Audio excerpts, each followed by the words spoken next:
I przepraszam pana radnego, bo słyszałam właśnie, że to ja zmuszałam rodziców. Taką informację otrzymałam po sesji. Dlatego tak się strasznie zbulwersowałam.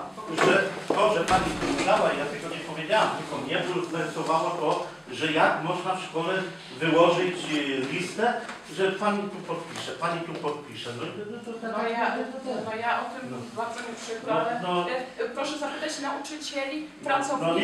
Nie wiem, nie chcę pani posądzać, bo ja mam do pani pewne zaufanie, tak samo dużo się długo znamy. Ale żebym ja nie wiedział, co u mnie w domu się dzieje, co u mnie w domu przyjdzie, sołtys i oczony weźmie podpis, że ona wnosi o rozwód. Tak? Nie jeden grup nie wie, co miał.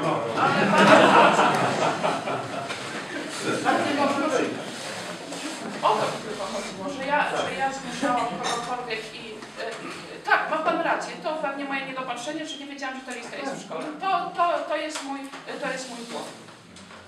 Ale też, tak jak powtarzam, że na tym 2 września spotkaniu też Państwo słyszeli, że tym największym problemem tych rodziców są odchody z Michucina. I to jest ta podstawowa rzecz, dlatego o tą 4. klasę tak bardzo krzyczeli. A myślę, że to się da załatwić.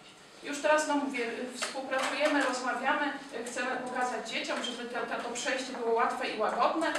I już to porozumienie między rodzicami, oni są tego świadomi. Nie wiem, może to było jakieś takie pod wpływem emocji te pisma, te listy, bez jakiegoś przemyślenia, no ale na pewno ja nie mówiłam, piszcie, będzie 4. klasa, bo tak naprawdę w moim prywatnym, jako dyrektora, interesie to w ogóle nie leży. Poza tym jestem, mówię, od 25 lat nauczycielem, słucham 18 dyrektorem, słucham poleceń pana wójta, a tym bardziej organu nadzorującego, czyli kuratorium. Tak? Ja nie będę stawała przeciwko panu wójtowi i przeciwko kuratorium, bo to jest niepoważne. Żeby tam szkoła Respowód działała przeciwko Radzie. Jak my wyglądamy teraz? Myśmy to uchwalili, wywalczyli i teraz przeciwko nam się wszystko bawi. To nie szkoła, w Reskowie, prawda? Ale powiedziałem, że ten temat i już rozmawialiśmy ze wszystkimi na spotkaniu pozostałymi dyrektorami szkół i wiadomo, że oni muszą znaleźć, powiem tak, musi zadziałać, powiedziałem wyraźnie, zadziałać solidarność koleżeńska nauczycieli.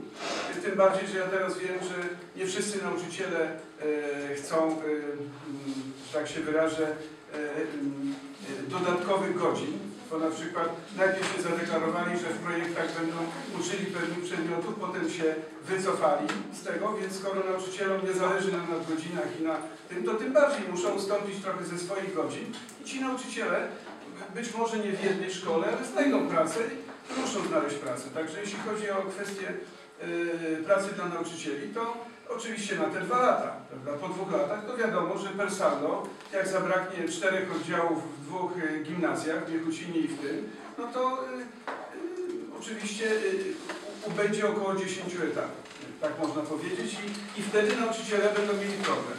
Ale mają 2 lata czasu na dokształcanie się, mniej więcej tyle trwają dodatkowe studia i tak dalej. Szkoła dojdą poza tym po 2 oddziały. Nie no, ale to co dojdzie, to się zniweluje. Ale dojdzie w Kolskowie i Możeszowie dojdą po 2 oddziały. No więc to być może się to naturalnie... Tam dochodzą po 2 oddziały. Tak, ale teraz jest kwestia...